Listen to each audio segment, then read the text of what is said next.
Okay, good afternoon, everyone. Good afternoon to those who are joining us from the East Coast, and good morning from those of you who are joining us from the West Coast.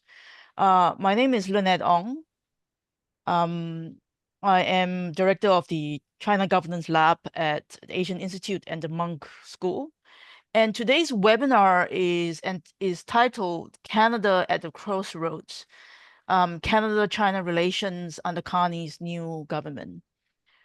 So Trump's re-election has really upended the traditional, security and economic partnership that that that Canada has enjoyed with the United States.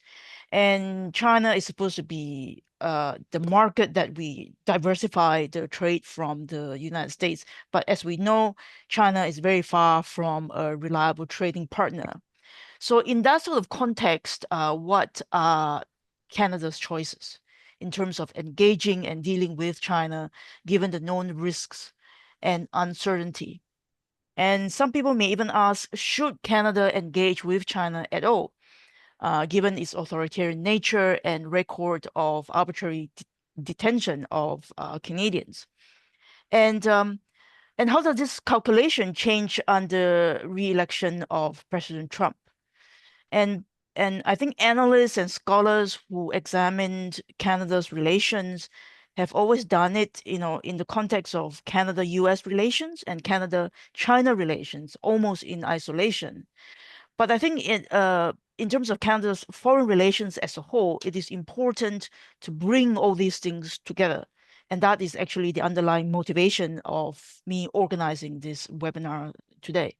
Um, we are here to we have got three experts, speakers with us today who can help us contextualize Canada-China bilateral relations by looking at kind of the larger context of Canada's foreign relations with the United States, with the EU, as well as the Indo-Pacific. So let me introduce them. First, we have Professor Pittman Potter, who is Emeritus Professor of Law at UBC. His teaching and research are focused on the PRC and Taiwan's law and policy in the areas of international trade, investment, dispute resolution, property and contract law, and human rights. So prior to his retirement in 2020, Potter also practiced as an attorney licensed in British Columbia, Washington State, and California, handling China business and arbitrary matters. Professor Potter is a fellow of the Royal Society of Canada and a member of the Order of Canada. We are also very pleased to have with us Mr. Colin Robertson, who is Vice President and Fellow of the Canadian Global Affairs Institute, and he hosts his regular Global Exchange podcast. He's an Executive Fellow of the University of Calgary School of Public Policy and a Distinguished Senior Fellow at the Norman Paterson School of International Affairs and at Carleton University. He also writes regularly on foreign affairs for the Globe and Mail and a frequent contributor to other media. The Hill Times, which is probably, arguably the most influential Canadian papers in the national capital, has named him one of those people who are most influential on Canadian foreign policy. And so very pleased to welcome both of them to this webinar.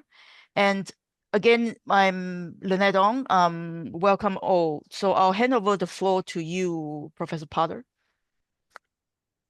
Thank you very much. I appreciate the opportunity to be with you. And in light You might of want to the speak up a little bit louder. You're a little bit soft, at least on my end. okay, how's that? Yes. Okay, so again, thanks for the introduction and for the invitation. In light of your introduction and the general circumstances of which we're all aware, I would just focus on two items. One is resilience in response to trade pressure from the United States and also from China, and then also an approach to dealing with China that I hope will be helpful. And I put it in a recent paper for the Asia Pacific Foundation on reconciling Canadian values and national interests in our dealings with China. So, but I would just start by saying I have a powerful sense of deja vu on this discussion, because I recall it seemed about every 10 years or so, maybe every 20 years over the course of my career, there has been concern in Canada as to whether we need to diversify our foreign markets and supply chains, and China always comes up.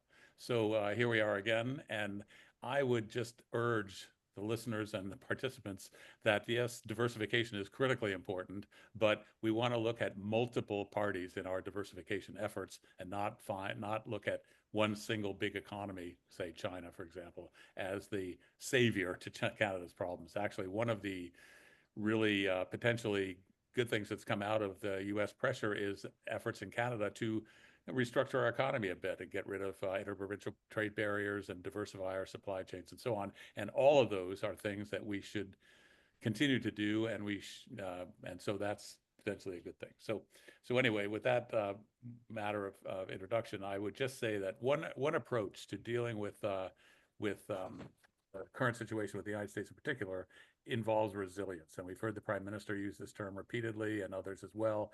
It's become an increasingly common theme in depicting policy responses to disruptive pressures and shocks affecting socioeconomic and political life.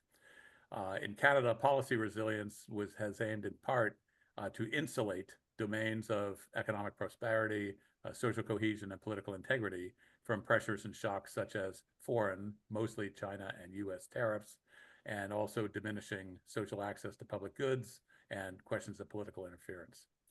So although resilience has been talked about quite a lot and turning to a bit of a watchword, one of the challenges is how do you measure the effectiveness of policy responses to resilience?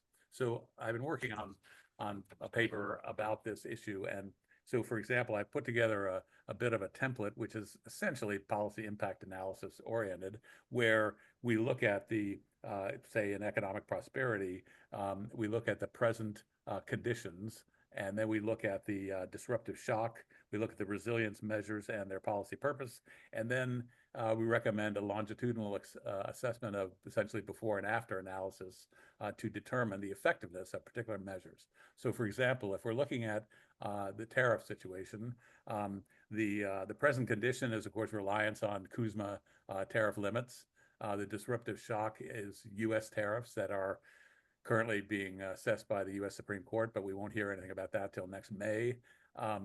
And so the question is what responses should be made, and one has been the idea of retaliatory tariffs, but although that may reduce impacts of US tariffs, there's a question of its effectiveness, and those were again withdrawn, but that measure is always there. And so what you basically do to assess effectiveness is you look at what was the condition before the imposition of the responsive measure, and then what was the condition afterwards. Now, that takes time, and you can do modeling in advance to get a sense of what those impacts are likely to be, and I'm sure that's already being done. If we look at the US tariff situation, for example, and we look at a current circumstance of 75% or so of Canada's domestic exports destined to the United States, tariffs obviously affect that. And so one response is expanding non-US overseas markets and in Europe and Asia. And so the point is to reduce reliance on the US market. And I think looking to the EU and the Indo-Pacific are natural approaches to that. But again, to measure its effectiveness, we need to do modeling in advance, but we also, the modeling can give us a sense of how to construct our longitudinal before and after assessment of those matters. Similarly, with Canadian merchandise imports, 42.9% or so are from the US, and there are supply uncertainties in response to the US tariffs. Therefore, one of Canada's approaches would be to expand non-US overseas supply chains, looking at the EU, for example, or the Indo-Pacific, and then to determine the effectiveness of those measures. Again, we'd have to do a bit of a longitudinal assessment of the before and after, and the increase or decrease in access to non-US overseas supply chains. That again would be could be handled through modeling and so on. So the first response I have on the question of the U.S. and impacts on Canada and China impacts as well is the issue of resilience. And I think resilience discourse can be extremely useful in responding and to those things. Although, again, the real challenge with this is measuring the impact of the policy measures that are designed to build resistance, and that often takes time to do that longitudinal assessment. But at the same time, modeling can be done to give us a little bit better sense. So once we start looking at the opportunities for diversifying our export markets and our supply chains, naturally the issue of China comes up. I won't get into much detail on the EU or say India or other Indo-Pacific markets. I'll just look at China. And I just wanted to cite a paper that I recently did for the Asia Pacific Foundation. And if you go to the APFC website and look for Potter and China and whatever, you'll find it, which is on integrating Canadian values and national interests. And one of the things I try to do in that paper is to provide an alternative to a very prominent discourse that we can't pay attention to values, we have to pay attention to interests. And we see the Chinese counterpart negotiators saying that all the time. Do not impose your values on us. Let's just talk about our shared interests.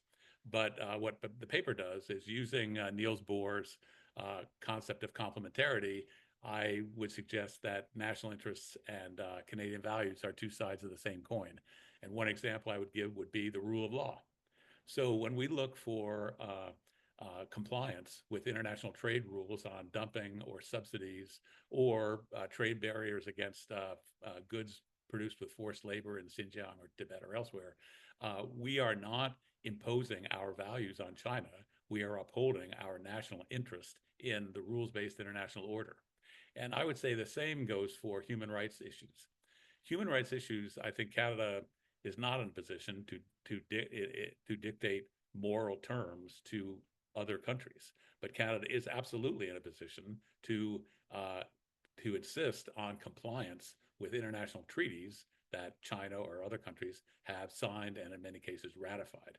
And if we keep the discussion to a matter of treaty compliance, we're really looking at the confluence of our national interests in the international system and also our values in the things that treaties on trade, human rights, environment, and other matters are intended to address. So one of the ways to do this, and as I've outlined it fairly extensively in the paper, is first of all to acknowledge the complementarity among Canadian values and national interests. Obviously, a lot of work has already been done and needs to continue to be done as to exactly what those Canadian values are and what those national interests are. But basically, appreciating the complementarity between them, I think, is a first step. I think it's also important, as I note in the paper, to pursue pragmatic engagement with China that protects Canadian interests while also honoring Canadian values. And I just gave a couple of examples about that, mainly in the area of rule of law and treaty compliance. I think it's also useful to pursue collaboration with China on bilateral matters such as resource development, academic and community exchanges, as well as issues of global concern such as environmental protection, climate change, and trade, where complementarity among Canadian values and national interests supports principled cooperation. I think it is finding areas of common interest and possible cooperation is an important step for Canada in dealing with China, but in doing that, we should be always attentive to the complementarity between our national interests and our Canadian values. We want to make use of Canadian and international assets to clarify the content and application of Canadian values and national interests and their application in relations with China. And then lastly, my last recommendation is to uphold through advocacy and example the norms and institutions of the rule-based international order as standards to which Canada and China should adhere. So I just can't, actually in that paper, I used resilience in a way of insulating policies and practices from critique and from being undermined from outside. And one of the ways to do that with Canadian policy on China is to move beyond the supposed dichotomy between Canadian values and national interests and recognize their complementarity. And the one major example, of course, is is the issue of treaty compliance. And actually, in that paper, which people may find useful, I look at a number of case studies in Canada's relations with China, detention of Canadians, interference in Canadian society, and economic relations. So that it gives some examples of this. But basically, at the end of the day, we do need to look at alternatives as a matter of resilience to U.S. pressure, alternative trade partners, foreign export markets, and supply chains. We should be looking to Europe, we should be looking to Indo-Pacific, and we should be looking to China. But in all of those things, we should be looking at the complementarity between preserving and honoring our Canadian values and also protecting our national interests. And I think international treaty compliance is one example of that. Thank you. I hope it didn't go too long. Very good. Thank you. Colin?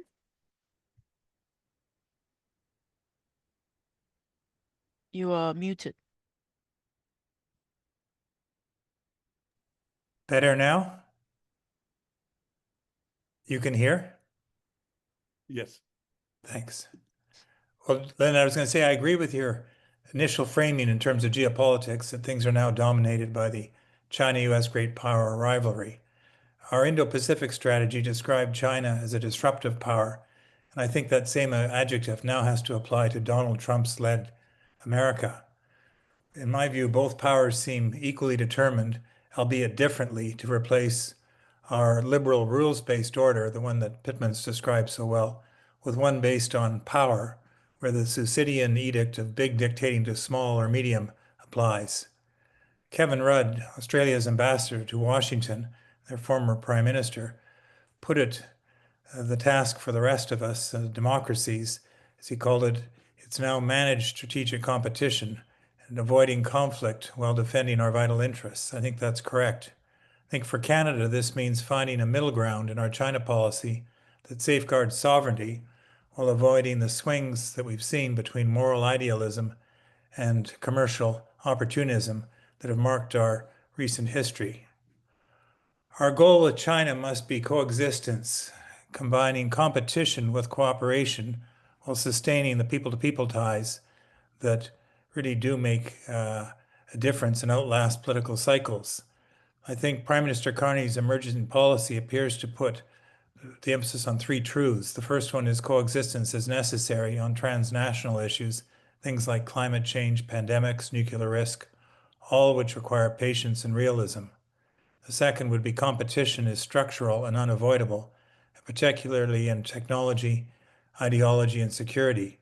We have fundamentally different approaches to governance, whether domestic or international, that makes coexistence essential.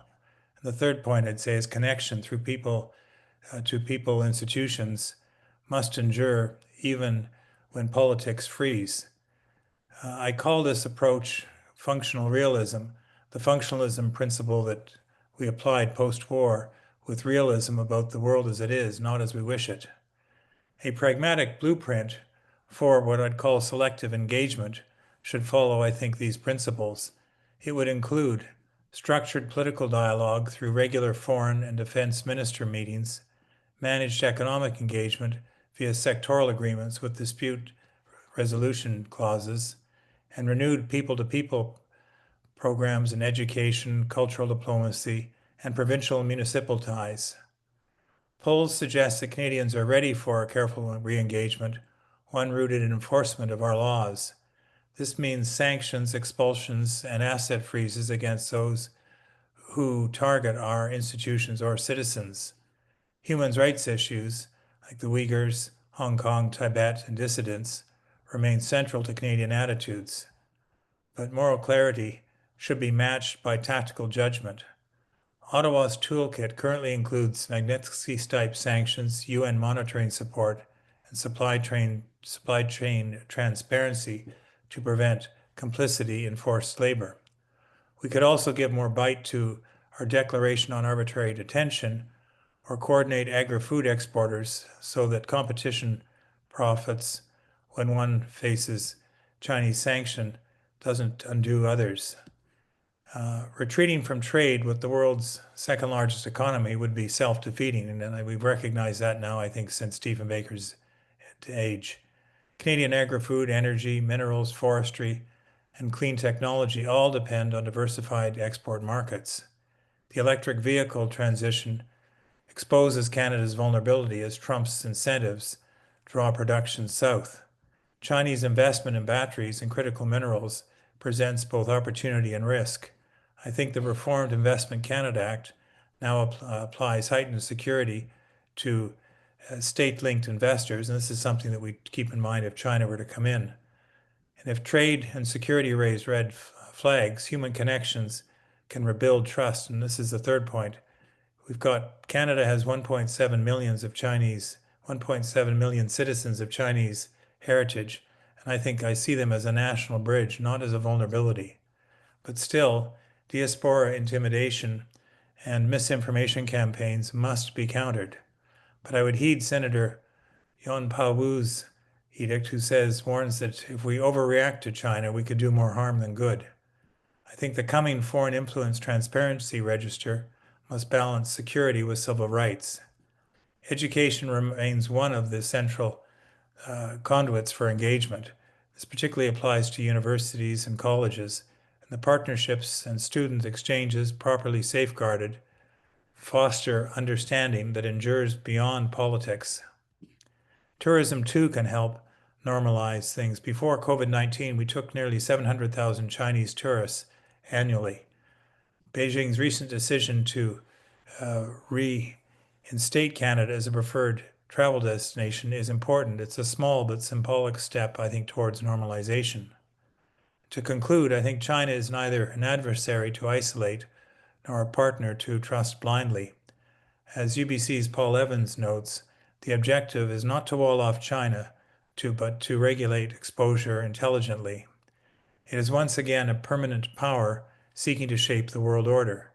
Adapting to that reality requires deterrence without hysteria, engagement without illusion. And I'll stop there, and I'll come back later and talk about some of the things in terms of the United States. But thanks, Lynette. Thank you so much, Colin. So let me raise some questions specifically to each of the speakers, and then some general questions. So for Pittman, I mean, I note your point about complementarity between national interest and values. I think that is interesting, and I agree with you that the framing of national interest is more productive than values. I mean, I have my own reasoning, but I'm curious to hear your justification why you think framing things in terms with engagement with respect to engagement with China, framing it in terms of interest is better than values.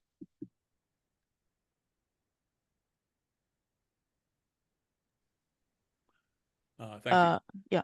Yeah. Okay. So, well, part of the dilemma that Canada has faced with China and with other countries in the region, frankly, is the criticism that Canada is trying to impose its values on others. And so when Canada raises human rights concerns, for example, or democratization concerns, I mean, the list is long, but Tibet, Hong Kong, et cetera, the Chinese response is often, well, you're just talking about your own values, and that is not an appropriate subject for this encounter.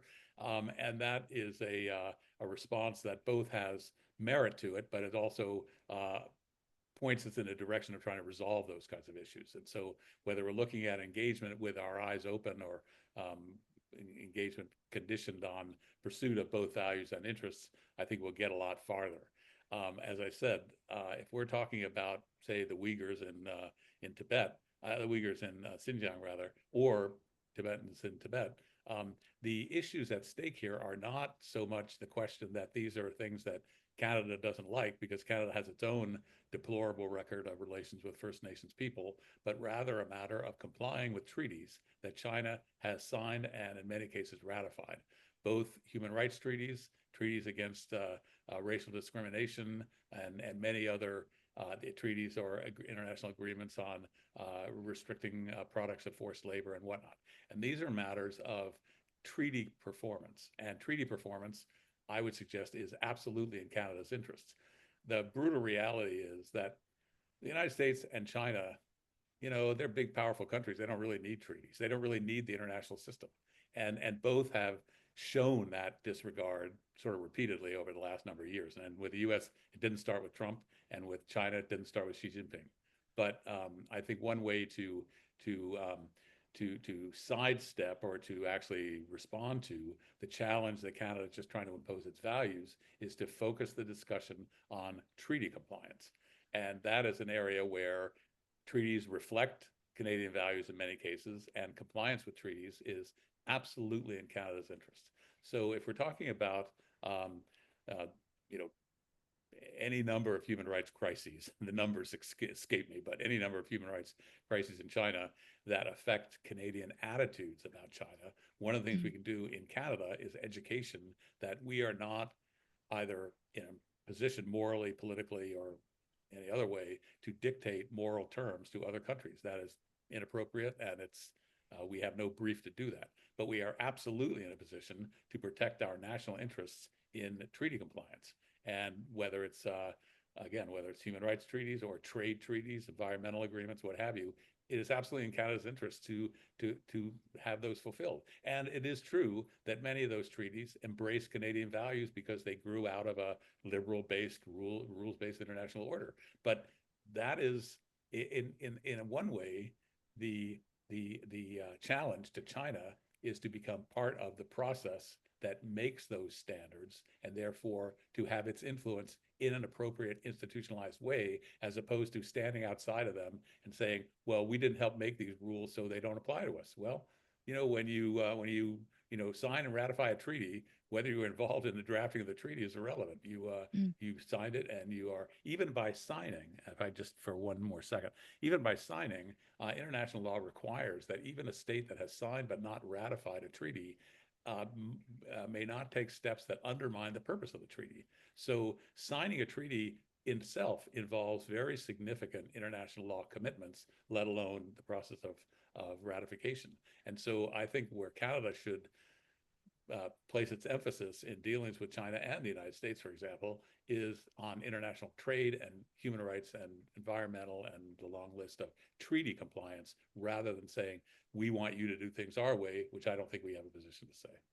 Right. And I'll come back to you, Colin, in a minute. But I want to follow up on this point of framing, you know, in terms of treaty compliance and national interest. When I interact with my Chinese colleagues, they always say that, you know, Western countries like to stand on a moral high ground and point fingers at China over human rights abuses, whereas we look at our own record of how we treat, you know, indigenous people and things like that. You know, they are not strictly comparable, right? But do you think changing the framing would make it more palatable for the Chinese authorities or the Chinese people to engage with Canada on our terms? Do you think that would help, or is it more of an intellectual exercise? Right. Well, that's a good point. And I guess I would say I believe that it takes one of the Chinese complaints, which has some validity, challenging Canadian moral dictates, off the table. And then we can discuss what treaties mean. Now, it may be that China has any number of different positions on compliance with international trade or human rights or environmental treaties that allow or justify its behavior. But then you're in the tent debating what a treaty means and how it should be applied, as opposed to being outside the tent saying the treaty just doesn't apply to us. So I think that kind of paradigm shift is really critically important. I think our moral position, as you suggest, and as I've suggested and others have, is we are not in a position to be dictating moral terms to people. I think Canadians ought to be aware that the Canadian horrific experience with residential schools served in part as a model for China's detention centers in Xinjiang. So that underscores the inappropriateness of Canada making moral arguments, but it doesn't address at all or undermine at all Canada's insistence on China compliance with international treaties that has signed and in many cases ratified. Very, very good. So back to you, Colin. So I like your idea of selective engagement with China. I think that's a very important term. Can you tell us a little bit more about, what are the areas and sectors that we should selectively engage with China, and what are the other areas that we should avoid? Well, I think our first area that we want to engage upon, especially given the situation with the United States and the need to diversify our trade, is trade. And trade has been the the single abiding enterprise we've had with China going back to 70 years. So I think I think what we put ourselves into a difficult position when we began to add on uh, things like labor, environmental, and human rights standards onto trade agreements. And the Chinese said, no, we're not interested in that. We know this from when Justin Trudeau went and decided he wanted to add these on to what we thought was going to be a trade agreement. In my view, that the place for these we've got the climate conference going on right now through the COP process. We have the International Labour Organization for Labor, human rights. We've got separate institutions at the UN on that. I think trade agreements should be unadorned. We've tended to treat them simply because they become so important, but like a Christmas tree, and put so many ornaments on them that they lose the integrity of what they're about, which is trade. And I think that would be my kind of selective agreement. Now, does this say that we ignore human rights? No.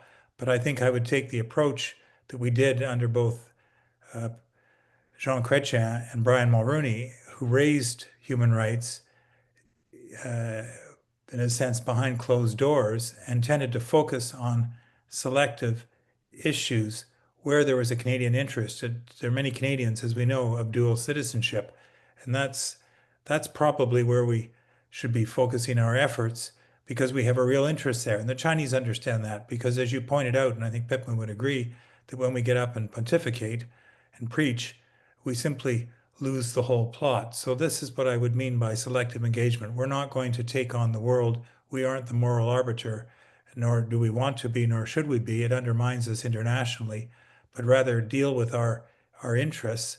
Our values infuse our interests. And I've spent my career often seeing this debate between, which I think is a false debate, between interests and values. Again, I would say your values infuse your interests, and you can't separate the two. That's what we are. But sometimes we try to, I think, get ahead of ourselves on some things, and then we lose out on what is important for us right now, which is the diversification of our trade, particularly vis-a-vis the United States, because the United States seems determined, particularly on things like autos, which employs 500,000 people in central Canada, to move that all south of the border. And that leaves us high and dry. So a reason why I would say, yes, we should talk to the Chinese about EV batteries. If we're faced with a situation where our industry is about to be moved south of the border, just as we dealt with the Koreans and the Japanese. There was criticism at the time when they came in by the American auto suppliers. They didn't want the competition. But I think we should look again to our own interests if we are to achieve prosperity and if we are to lead the G7 in economic growth, as the Prime Minister says. We've got to look to all markets, and you can't ignore what is now our second largest trading partner. Again, much different, 5% of our trade versus 75% of our trade. But if we're going to diversify our trade and try and double that number, 20%, 30% of trade outside of the United States, you got to start with China. For the same reason I'd say you've got to look to India. So that's what I mean when I talk about selective engagement. Sure, very good. So recently, public opinion poll in Canada against favorability rating of the United States and favorability rating of China has actually flipped. For a long time, Canadians are very favorable towards Washington, D.C., and very unfavorable towards Beijing, particularly after the pandemic. But recently, it has switched. More people feel better towards Beijing than towards Trump, America. How do you think that would kind of change government's approach, given that, I think China and the United States have now become electoral issue. So how would that change government's policies, and how would that change people's mood on the street about how we should frame and engage with our foreign relations? Sure. I just say one thing though on the polling. I think the pandemic had less to do with the change in attitudes of Canadians towards China than the hostage taking to the two Michaels. I think that's what really galvanized opinion because they saw this for what it was. Again, hostage taking. And what's happened with the United States, it's really one person, Donald Trump. And Donald Trump's continued claims that Canada should become the 51st state. That's what's shifted things right around. What that does give is the current government a lot of space to be able to have a relationship with China. But again, if you look at the polling, it tells you Canadians are still gravely concerned about human rights issues in China, just as they're concerned about Donald Trump. So I think that, as I say, it gives the government space, but it's not unlimited. Okay, sure. I mean, that's an important point. Pittman? Sorry, you are muted. Sorry. So I had a couple thoughts. One is when we look at polls of Canadian attitudes and so on, that is where the opportunity for education of Canadians about, in my view, the complementarity of interests and values is very important. Unfortunately, I think many Canadian attitudes about China and the U.S. are not, we would call, fully informed, and so I think more information and more community-oriented discussion and education would be a very helpful step in that. One other thing I would also say, and I appreciate um, the logic of saying this is really due to Donald Trump, but I guess I would suggest that I do not think that the problems that we're seeing from the United States toward Canada or for the rest of the world are going to go away when Trump goes away. Trump has tapped into a sentiment among a large percentage of voters and a large percentage of tech elites and other commercial elites that he's kind of an expression of that, and he's tapped into that sentiment. And I think that sentiment is going to exist in terms of isolationism and protectionism, which have long histories in the United States. And I worry that if we just if we focus only on holding our breath until Trump's out of there, we'll be gravely disappointed. I think what Trump has done, and he's made institutional changes already that are going to be hard to undo, but what he's done is he's tapped into a sentiment that has long-standing populist roots, and he's not a populist by any stretch of the imagination, but he has tapped into populist roots in American society and used populist rhetoric to address those issues. And so I think Trump is a symptom, but he's not all the problem. The only other thing I would say is that when we look at trade and just for the sake of human rights, but we could talk about environment too, which actually is a human right. But one of the things that I would suggest we look at is that trade requires a systemic consensus. So if we're selling widgets to China or buying widgets from China, the actual transaction of paying so much and getting so much and so on and so forth, all of that is predicated on an international rules-based system, which talks about government subsidies, it talks about dumping, it talks about labor rights, it talks about environmental impacts, and all of those are bound up in trade agreements.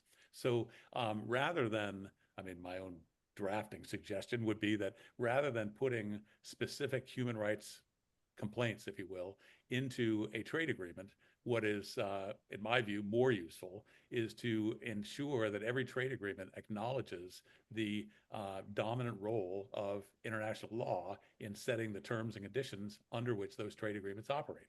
Because I've done a lot of arbitrations with China, and I can tell you that there is lots of room for improvement in terms of treaty compliance on trade matters. And unfortunately, and forgive me for this, but dispute settlement planning and estate planning are very similar.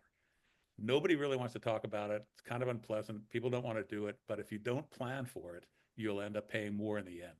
And with dispute settlement planning, even those trade agreements, whether it's wheat or high tech or autos or batteries or whatever it is, all of those are predicated on a system of laws.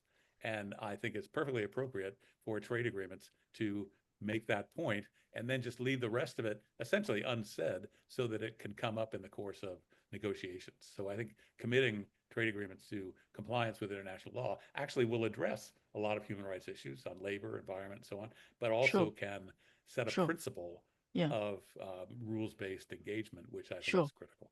So let's go to live question. As a middle power on the international stage, alike to a middle class citizen in a society, maintaining the rule of law and rules-based international order is core in protecting Canadian interests. While I see Canada, our middle power allies, who are also small open trade economies, can continue to comply to these set forth rules, I find difficulty in seeing the emerging and great powers to do so. For instance, what would Canada do in response to US-China trade deal as with the phase one? Basically, this person is asking, well, he has just defined middle power to us, right? I mean, the definition of middle power, as I understand, is we cannot set international rules. So what in this sort of position, what do we do given US-China trade tension? I think is what this person is asking. As a middle power, what do we do with US-China trade tension, geopolitical conflicts, which we are to some extent trapped in between, as manifested in arrest of the two Michaels? Colin? Well, I think we have to look first to our own interests, and we've got to do more of that. I think in terms of international law, as Pittman said, I think that is something we have to hold up, especially as he said, if countries have signed them. And I think the problem has been, and this applies to Canada as well, is that we didn't even enforce our own laws when it came to misinformation, interference in our elections. I remember a decade and a half ago when the then head of CSIS, Dick Fadden, warned us about basically Chinese interference with our diaspora and going beyond the limits. But we didn't. We turned our blind eye to it and didn't enforce these things. And I think China, which has their own perspective on these, what we would call the rules-based order, they have a very different view of it. They'll push as far as they can until they're called to account. I don't think shame works. That shame I've found in the past used to work with the United States. I don't think that applies anymore. I do think, as Pittman says, the United States has changed. It's going to be different and difficult for middle powers and small powers to deal with the changing geopolitics, especially if you've got basically two autocracies and a host of others that are following China's lead, Russia, Iran, and others that may decide to move in that direction. But what we have is, for now, the rules-based order. So it puts even more, I think, incumbency on Canada and like-minded, Germany, France, Britain, Australia, Korea, Japan, to use that rules-based, but then make sure that when a great power steps out of line, we remind them of that. There's always a trap door. That's always been the reality of the world. But I do think that we haven't done a great job, and we've often turned a blind eye to these things and tried to take advantage individually because it suited our own interests, when in fact our larger interest is, as Pittman says, to have that rules-based order. That's what levels the playing field between small, medium, and big. Otherwise, we really do return to that Thucydidean world with big dictating to small, and small takes the consequences. Pittman? Well, I agree with everything that Colin said. This is a little bit of a stretch, so forgive me, but during the height of the Cold War, there was what was called the non-aligned movement, and it was an effort to try to build informal and sometimes formalized relations among states that could avoid the dichotomy of Cold War tension between the Soviet Union and the United States. So today, I think there is a huge opportunity for Canada to build connections with like-minded states, as Colin mentioned, because the United States is largely turning its back on many of those countries. I mean, the U.S. behavior in Europe, for example, would make many American internationalists pull out their hair. And And so I think there's really and behavior in Asia as well. So there's an opportunity for Canada to solidify and actually strengthen its collaborative relations with other like-minded middle powers. I think the other thing that is worth paying attention to is that China has in many ways done the exact opposite of the United States. China has tried to build greater, admittedly, China-oriented and perhaps China-dominated, but better relations with other marginal or middle powers through Belt and Road and so on. And there's lots of debate as to whether that's worked or not and all the rest of it.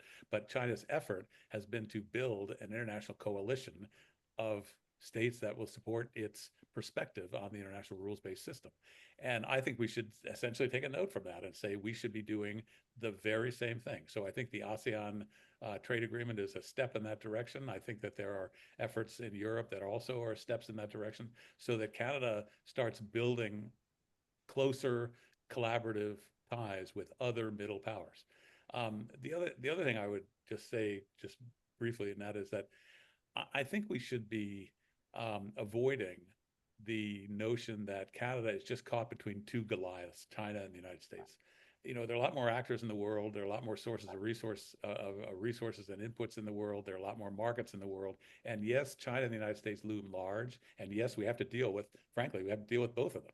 So we have to find ways to do that suit our interests and honor our values. But we want to set our horizons a little bit farther than that and say, what are the other areas and partners and states in the world where we can do collaborative, mutual interest based things that actually give us more autonomy and perhaps insulation against the big power behavior of China and the United States. Very good. We have got about 12 minutes. So okay, we have a question from Owen Gore. What's your sense of the general interest from the Canadian public in China, broadly speaking? I was recently asked by a neighbor if Chinese can travel freely outside the country. It seems to me that there's a lack of good China reporting in the Canadian media. Canada now has no resident reporters in mainland China. What's your sense of how the Chinese people think about Canada? I think Tim Horton is doing pretty well. Some clothing stores are doing well. I'm not sure whether they actually know those are Canadian brands, but you have any sense of how the Chinese think about us? Leonard, I think there's a couple of things at play here. First, I think the observation is correct. We don't have a lot of reporters in China. That's a consequence of a couple of things. First, our media organizations can't afford it anymore. There was a time when we had the Globe and Mail. They were there long before even the New York Times. If you go back in history, CBC, Radio Canada, and others, CTV, that's not the case anymore. And part of that is also the Xi Jinping isn't terribly interested in having foreign correspondents there reporting on what's going on. So that's something that is harder for us to deal with. But I think that the larger observation that we need better reportage of what's going on in China, and we probably need more think tanks in Canada looking to see what's going on in China. And we have a privileged position because of migration. And as I mentioned, about 4 or 5% of the Canadian population has Chinese roots. And that's a big asset for us that I'm not sure we take full advantage of. I think we also need to spend more time looking at the United States because of what the changes have gone on. So I think that there are things we can do, and this gets us into the whole idea of soft power. I am pleased that the government is taking defense seriously because I think that's important. You've got to have hard power to back up soft power, but we've always had our reputation has been as much on soft power as hard power, certainly in recent years, and I'm not sure we're attending to that. Our foreign aid budget's dropped, our diplomatic footprint abroad sort of comes and goes. I think that if Canada is to play the role, and I think Pittman would agree with it, as he pointed out, we need to, if we're going to play that role, and we have the capacity to play that role, because can't think of many other countries aside from the United States, which is as multicultural and multi-nation as Canada. half the people in Toronto where you are, Lynette, were born outside of Canada. This is a huge advantage to us, and it's made us a bit of the envy of the world. The reason why the guy Can set up his Center for Pluralism is he said, Canada, you're not perfect, but you do it better than anybody else. So I think there are assets we could be using in Canada for a very small investment, the cost of a submarine, for example, that we should be doing to complement the necessary build up on defense for deterrence purposes, especially if we can't depend on the U.S. security umbrella anymore. Very good. Pittman? And multilateralism is the way to do it.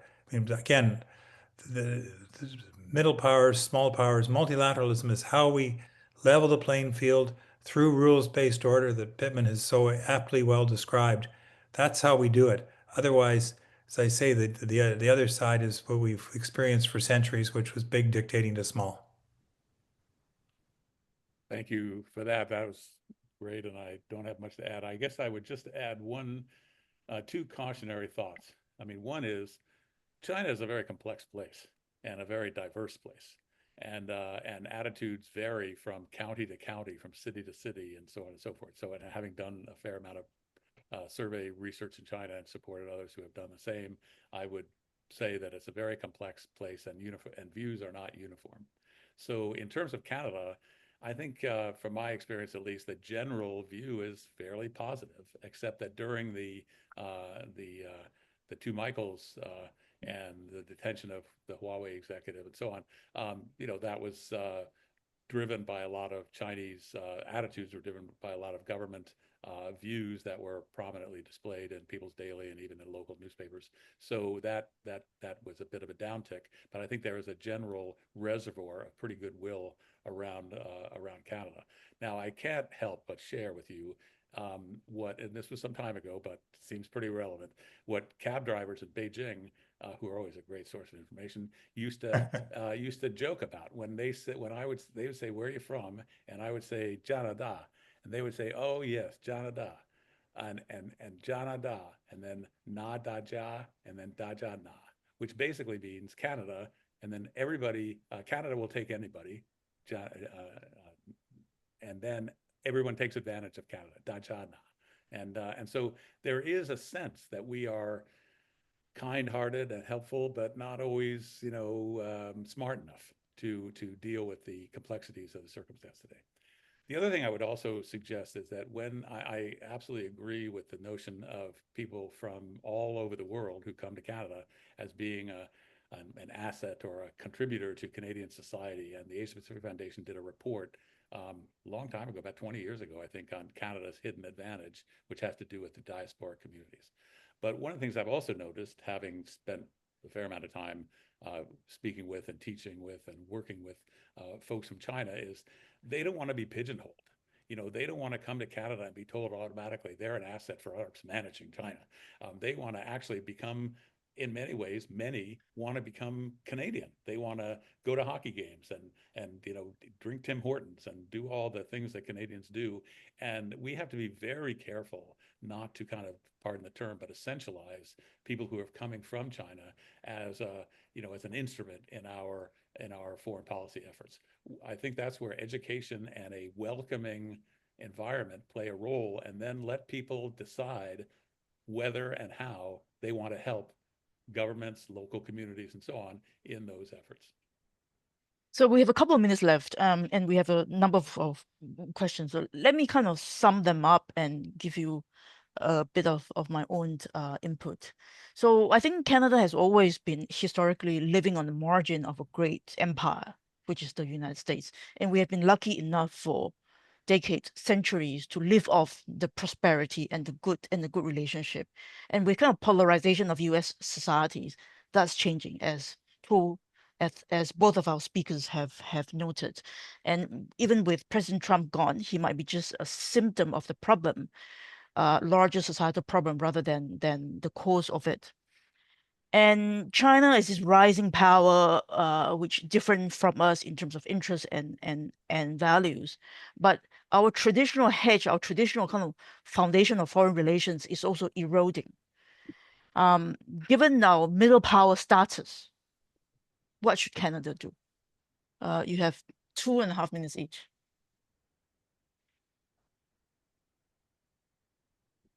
Well, who wants to go first? Pittman, why don't you go?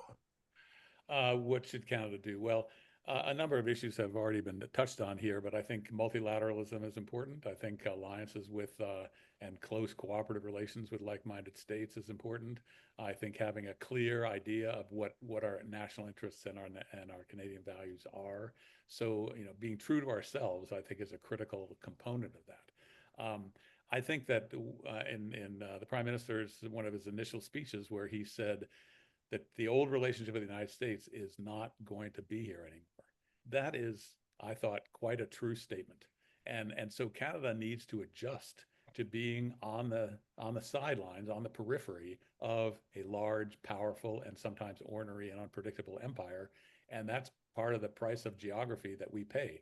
But we need to be very vigilant in resisting U.S. efforts to erode our sovereignty or to erode our interests. And so I think it's a question of vigilance. I think it's a question of alliances and multilateralism. I think it's a question of being true to ourselves and pursuing, again, this commonality of interests and values.